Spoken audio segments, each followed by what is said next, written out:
우리 주 예수님의 크신 사랑이 또 여러분들께 임하시기를 바라고, 오늘 들려주시는 말씀을 통해서 우리 주 예수님만이 참 희망임을 깨달는 시간이 되시기를 간절히 바랍니다. 많은 사람들은 자신과의 싸움만 아니라 주변의 환경들과 이렇게 싸우면서 버티고 있습니다. 사람들이 주변의 환경 그리고 또 자기와의 싸움 속에서 근근히 버티면서 살아가는 것은 곧 좋아질 것이다 라는 그 소망이 있기 때문입니다. 유대계 오스트리아 사람인, 그러면서 정신과 의사인 빅토르 프랭클은 제2차 세계대전 중에 나치에게 끌려가서 온갖 고문과 그리고 무서운 형벌 그리고 비인간적인 학대를 당했던 그 포로 수용소 생활을 경험을 토대로 죽음의 수용소라는 자전적 소설을 썼습니다. 그 소설 내용 중에 보면은요, 무서운 고문의 시대는 언젠가는 끝난다. 그러면 나는 이 수용소에서 나가 내가 붙잡은 이 삶의 소망을 세계의 수많은 사람들에게 말해주겠다.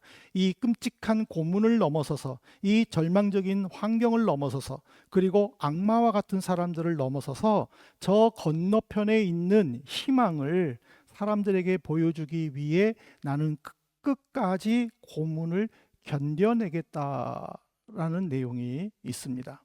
그는 이 결심대로 그 나치의 끔찍하고 무서운 형벌, 고문들을 견뎌내고 마침내 연합군의 승리로 포로 수용소에서 석방이 되었습니다.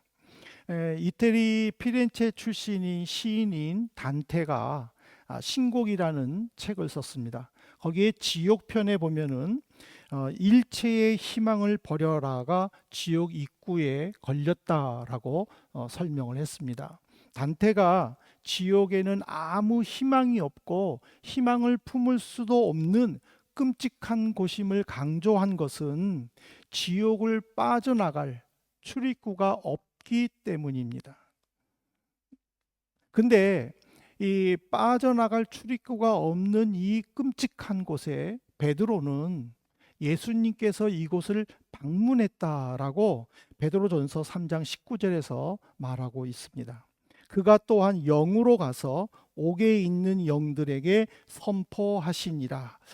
많은 주석학자들은 이 옥이 뭔가 또 영이 뭔가에 대해서 해석하기가 참 어렵다라고 말들을 합니다. 그렇지만은 좀 조심스럽게 이 문장을 접근하면 이렇게 해석할 수 있습니다.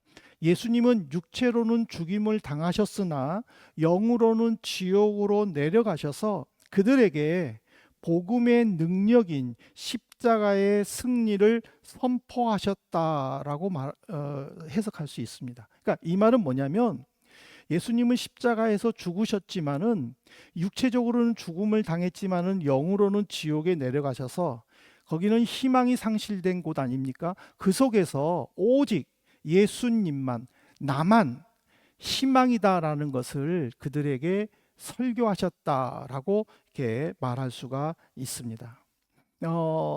이 내용이 조금 어렵지만은 시편 46편을 우리가 묵상을 해보면 이 내용이 또 이해가 되기도 합니다. 이 시편 46편은요, 히스기야가 유대를 다스릴 때에 아수르 왕 사네립이 유대를 침공한 그 상황 속에서 지어진 시입니다. 그래서 이 시편 46편은 열왕기하 18장 내용과 내용을 읽으면은 이 시편 46편을 이해할 수가 있습니다.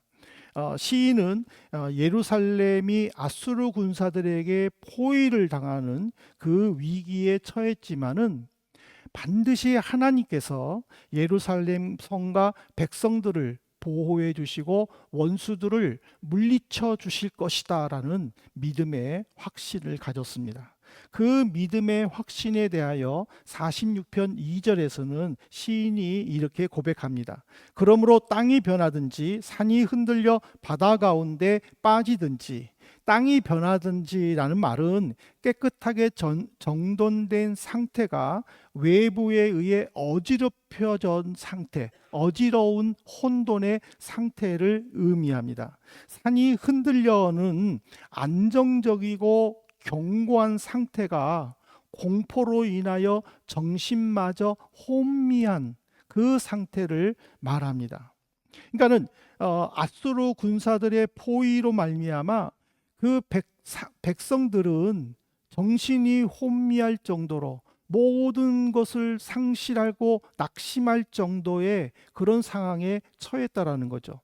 근데 이 예루살렘은 어떤 곳이냐면요, 다윗은 시편 122편 3절에 보면은요, 너는 잘 짜여진 성읍과 같이 건설되었다라고 칭찬할 정도로 예루살렘은 굉장히 계획적이고, 그리고 또 잘 맞춰진 그런 상태로 건설된 도시이기도 합니다. 근데 이런 도시가 외부의 공격, 즉 아수르의 공격으로 인하여 혼돈과 공포로 희망이 사라졌다라는 것은 그들에게는 큰 충격이라는 사실이죠.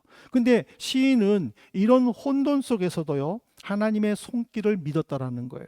그래서 시편 46편 3절에 보면은 우리는 두려워하지 않을 것이다 라고 선언을 합니다. 그가 희망이 없는 곳에서 절망하지 않고 소망을 가질 수 있었던 것은 바로 하나님을 믿었기 때문입니다. 그러면 우리도 마찬가지예요. 우리도 희망이 없고 때로는 낙심하고 어떤 일로 인하여 절망에 빠질 수도 있지만은, 그럼에도 불구하고 소망을 가지고 다시 할 수 있다라는 용기를 가져야 되는 것은 뭐냐면, 시인처럼 우리도 하나님을 믿어야 되는데, 시인이 믿은 하나님이 누구인가? 그 하나님을 나도 믿어야만 된다라는 결단이 이 시간에 있어야 됩니다. 그럼 첫 번째로 시인이 믿은 하나님은 어떤 분인가? 도움이시다라는 거예요. 시인은 내가 믿는 하나님은 나를 도와주시는 분이다라는 사실을 분명히 믿었다라는 거예요. 보세요. 아수르 군사들이 예루살렘을 멸망시키기 위해서 예루살렘 성 전체를 포위를 합니다. 그리고 크고 작은 모든 문들을 다 막아버려서 외부에서 물건들이나 어떤 것도 들어가지 못하도록 원천적으로 막아버렸습니다. 그러면은 이것을 갖다가 고사작전이라고 하죠.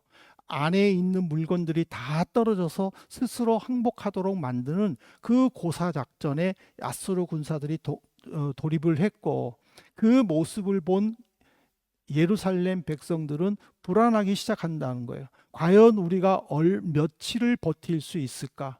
과연 하나님께서는 우리를 이 상황에서 어떻게 해주실까? 거기에 대한 불안감이 자연적으로 있을 수밖에 없다라는 거죠. 시인도 마찬가지예요.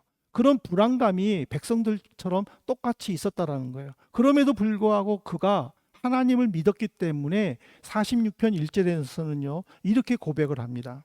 하나님은 우리의 피난처시요 힘이시니 환난 중에 만날 큰 도움이시다. 환난 중에 만날 큰 도움이다라는 뜻은 고통 중에 도움으로 발견되는 그것이다라는 의미예요. 즉 하나님은 고통 가운데에 있는 사람들을 도와주신다라는 거예요. 그들에게 친히 도움이 되어 주셔서 그 고통들을 물리쳐 주시는 권능의 하나님이다라는 것을 지금 말하는 거예요. 아무리 힘들고 어려움을 겪고 그리고 또 지쳐도 주변에 이렇게 도와주는 사람만 있으면은 용기를 얻는 것이 인간의 심정입니다. 당신은 혼자가 아닙니다.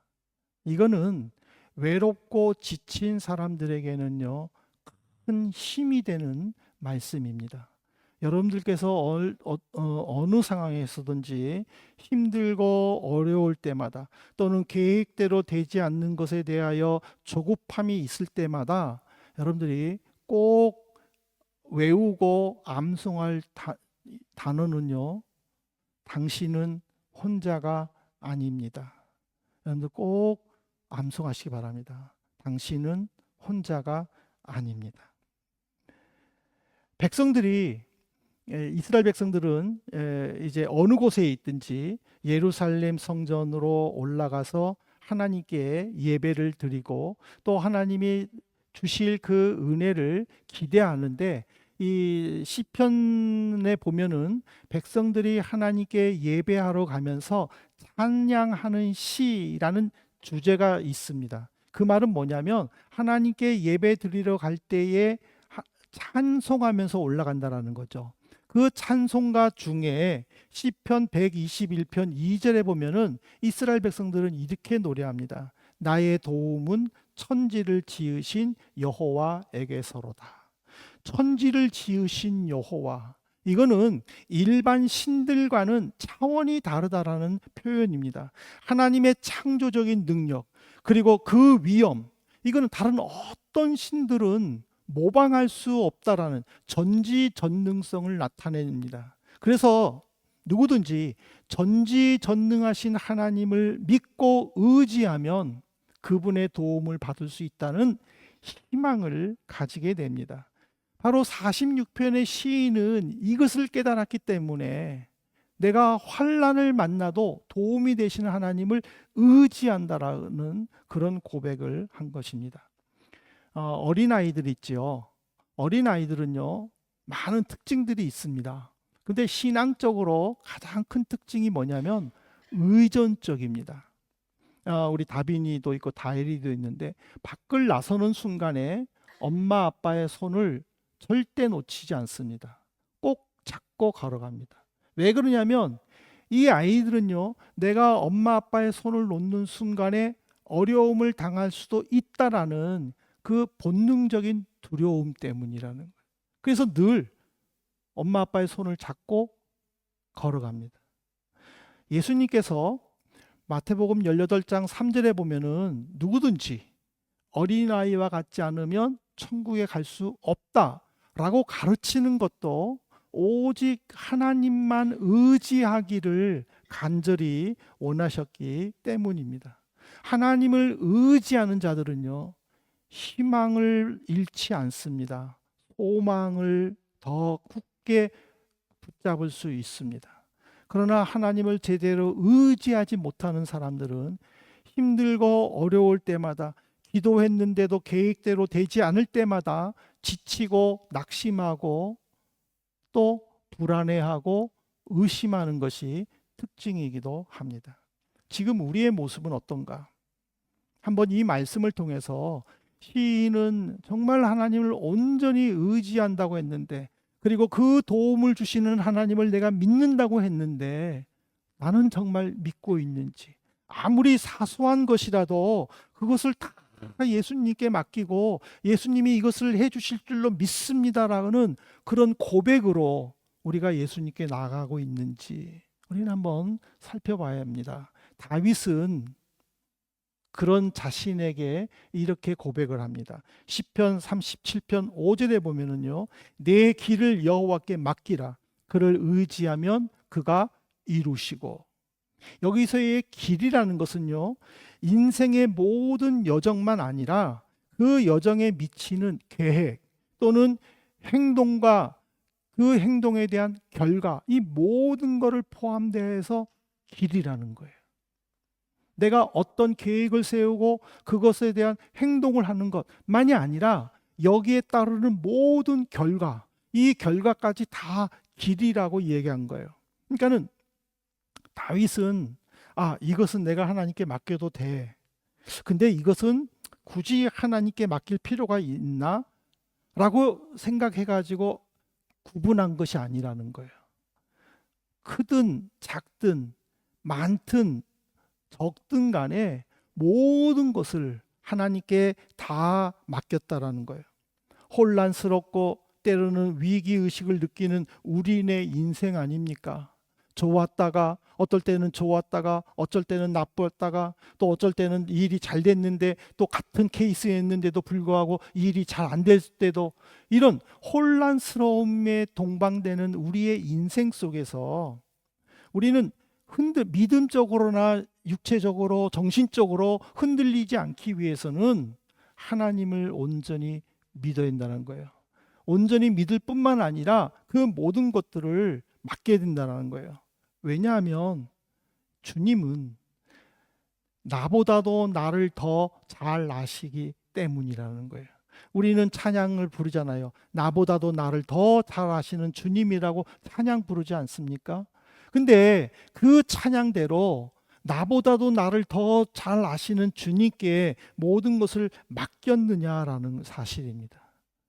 그런 믿음의 고백을 가지시고 우리가 어떤 상황 속에 있었어도 큰 힘이 되시기를 바라고 그 소망을 잃지 않기를 간절히 부탁을 드립니다. 두 번째로는 시인이 믿은 하나님은 소망이다라는 거예요. 하나님은 위기를 해결해 주시고 평화를 주시는 것은요, 당신의 사랑하는 백성들을, 당신이 택하신 백성들을 사랑하시기 때문이에요.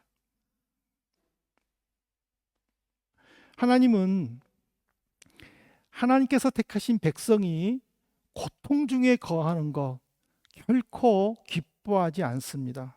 무엇보다 오랜 고통으로 방황하면서 하나 둘씩 포기하는 것, 그거 가만히 앉아서 구경만 하시는 분은 절대 아닙니다. 그래서 이 46편의 시인도 5절에 보면은 새벽에 하나님이 돕는다라고 이야기를 합니다. 새벽에 하나님이 돕는다가 무슨 뜻이냐? 아침이 되는 기점에 하나님이 돕는다라고 해석할 수 있는데, 이것은 유대인들의 사상을 우리가 이해를 해야 돼요. 유대인들은요, 날마다 떠오르는 저 태양 또는 흑암에서 빛으로 변하는, 무엇보다 동틀 무렵에는 그 모습은 하나님의 임재로 받아들인다라는 거예요. 즉 흑암에서 빛으로 변하는 이 시기에는 하나님이 임재하셔서 그 어두움을 물리쳐 주셨다라고 믿는다라는 거예요. 그렇기 때문에 하나님의 임재는 곧 모든 문제의 해결이다. 이것이 유대인들이 갖는 거예요. 그래서 새벽에 하나님이 돕는다라는 것은 뭐냐면 어둠이 짙은 가운데에 한 줄기의 빛으로 말미암아 서서히 서강이 밝아오르는 이 시점은 바로 하나님이 임재하셔서 문제를 해결해 주신다라고 믿는 거예요. 이것을 유대인들은 그대로 믿고 있었어요. 그 유대인들이 믿었기 때문에 시편 46편을 지은 시인도 결국에는 그 믿음을 그대로 가지고 고백을 하잖아요. 뭐라고 고백합니까? 46편 10절에 보십시오. 이르시기를 너희는 가만히 있어 내가 하나님 됨을 알지어다. 내가 문나라 중에서 높임을 받으리라. 내가 세계 중에서 높임을 받으리라 하시도다. 이 말은 뭐냐면 너희는 너희의 노력을 멈추어라. 하나님은 만물의 재판관으로서 세상의 나라들과 군왕들 그리고 그들의 군대들에게 직접 말씀하시니 그들이 얼마나 불안하겠는가라는 뜻이에요. 이 아까 제가 어린아이들 비유했는데 이 어린아이들은요 부모님과 함께 있으면은요 아무리 자기보다 큰 사람도 무섭지 않아요. 큰 사람한테도요 이렇게 막 도전할 수 있어요. 왜 그러냐면 자기가 해결하지 못하면 부모님이 해결해 줄 줄 믿기 때문에 그런 거예요. 그러니까는 이 아주 조그마한 어린아이가 자기보다 키가 몇 배나 큰 사람한테도 대들 수 있는 거는, 당당하게 말할 수 있는 거는 부모님이 있기 때문이라는 거죠. 마찬가지예요. 하나님께서 내가 너희들을 도와주겠다. 내가 너희들을 함께 주겠다. 너희들이 그 문제에 애쓰지 말아라. 힘쓰지 말아라. 라고 말씀을 내주신다는 거예요. 이것이 바로 성도가 사는 소망이고 바로 이 세상의 희망이라는 거예요. 그래서 예수님을 체험했던 베드로도 베드로전서 1장 3절에서 이렇게 말합니다. 우리 주 예수 그리스도의 아버지 하나님을 찬송하리로다. 그의 많으신 긍휼대로 예수 그리스도를 죽은 자 가운데서 부활하게 하심으로 말미암아 우리를 거듭나게 하사 산 소망이 있게 하시며, 예수님만이 산 소망이라는 그 이유에 대해서 베드로는요 두 가지를 얘기해요. 첫 번째는 뭐냐면 죽음에서 부활하심으로 그를 믿는 모든 사람들에게 하나님께서 베푸시는 의에 참여하도록 하셨다. 두 번째로는 부활하신 예수님의 능력으로 그를 믿는 사람들에게 새 생명을 얻어 거듭나게 하셨다. 새 생명으로 거듭난 그리스도인들의 모습이 뭐예요? 어떤 상황 속에서도 견딜 수 있고 어떤 상황 속에서도 희망을 잃지 않는 거예요. 용기를 잃지 않는 거예요. 포기하지 않는 거예요. 그래서 제가 인용하지 않았지만은 잠언에도 보면은요, 대저 의인은 7번 넘어질지라도 다시 일어나거니와 악인은 그렇지 않으며 7전8기라는 사자성어가 바로 여기서 일어나는 거예요. 하나님을 믿는 그리스도인들은 하나님이 해결해 주실 것을 믿기 때문에 포기하지 않는다는 거예요. 다시 일어난다는 것이죠. 사람들은요, 저마다 소망이 있어요. 그 소망을 이룰 수 있다는 희망이 있기 때문에 조금은 힘이 들어도 아니면 조금은 남들보다 좀 뒤처져도 낙심하지 않고 열심히 그 목표를 향해 걸어갈 수 있는 거예요. 근데 한번 생각해 보세요. 이거를 나 혼자 할 수 있나요? 나 혼자? 여러분들은 한자 시대가 있고 한자를 배우지 않는 세대도 있겠는데, 사람 인자는 이겁니다. 두 개의 나무가 서로를 버티는 거예요. 이게 사람이에요. 이거는 나일 수도 있고요, 나일 수도 있어요. 아니면 이게 나일 수도 있고요. 이게 나면은 이거는 누굴까? 예수님이에요. 예수님이 넘어지지 않도록 나를 지켜주신다라는 거예요. 지탱해 주신다라는 거예요. 이게 사람이에요. 오늘 우리가 이 사실을 믿는다면은요, 어떤 상황 속에서도 낙심해서는 안 돼요. 예수님만이 희망이다라는 그 믿음의 고백을 하셔야 돼요. 그리고 그 주님과 함께 내가 헤쳐나가야 할 미션들, 내가 반드시 이루어야 할 비전들을 성취해야 돼요. 그래서 솔로몬도 전도서 4장 9절부터 11절에 보면은요, 이렇게 말합니다. 두 사람이 한 사람보다 나음은 그들이 수고함으로 좋은 상을 얻을 것입니다. 혹시 그들이 넘어지면 하나가 그 동물을 붙들어 일으키려니와 홀로 있어 넘어지고 붙들어 일으킬 자가 없는 자에게는 화가 있으리라. 또 두 사람이 함께 누우면 따뜻하거니와 한 사람이면 어찌 따뜻하랴. 한 사람이면 패하겠거니와 두 사람이면 맞설 수 있나니 세 겹줄은 쉽게 끊어지지 아니하리라. 예수님께서 언제든지 함께 해주시고 모든 것을 해결해 주시겠다고 이렇게 약속해 주셨는데, 우리가 그 약속을 믿지 못하고 혼자서 감당하겠다고 고집 피우면 많이 힘들 것입니다. 그러므로 주님의 말씀을 여러분들이 믿음으로 받아들이시고, 내가 믿는 하나님은 소망이신 하나님이요 내가 믿는 하나님은 나의 도움이십니다를 늘 고백하는 우리 성도님 되시기를 바랍니다. 이제 말씀 마치겠습니다. 사랑하는 성도 여러분, 하나님은 사람들을 통해서 역사하십니다. 사람들을 통하여 당신의 계획을 성취시켜 주십니다. 나는 주님을 향해 기도했지만 주님은 내게 필요한 사람들을 옆에서 붙여주십니다. 그 사람들을 통해서 내 기도를 이루어 주신다라는 사실입니다. 그렇기 때문에 어린아이가 부모님을 의지하듯이 우리는 전지전능하신 하나님을 온전히 믿어야 될 줄로 생각합니다. 그것이 비록 나 혼자 감당하기 어려운 문제라도 주님과 함께라면 충분히 감당할 수 있는 거예요. 그래서 경건한 그리스도인들은요, 예수님만이 참 소망이다라고, 성도의 희망이라고 고백하고 있다라는 사실입니다. 이제 이 고백을 우리 모두가 하기를 바랍니다. 정말 주님만이 나의 희망이십니다. 주님만이 나의 소망이십니다. 근데 여러분들 이 한 가지 사실을 꼭 깨달으십시오.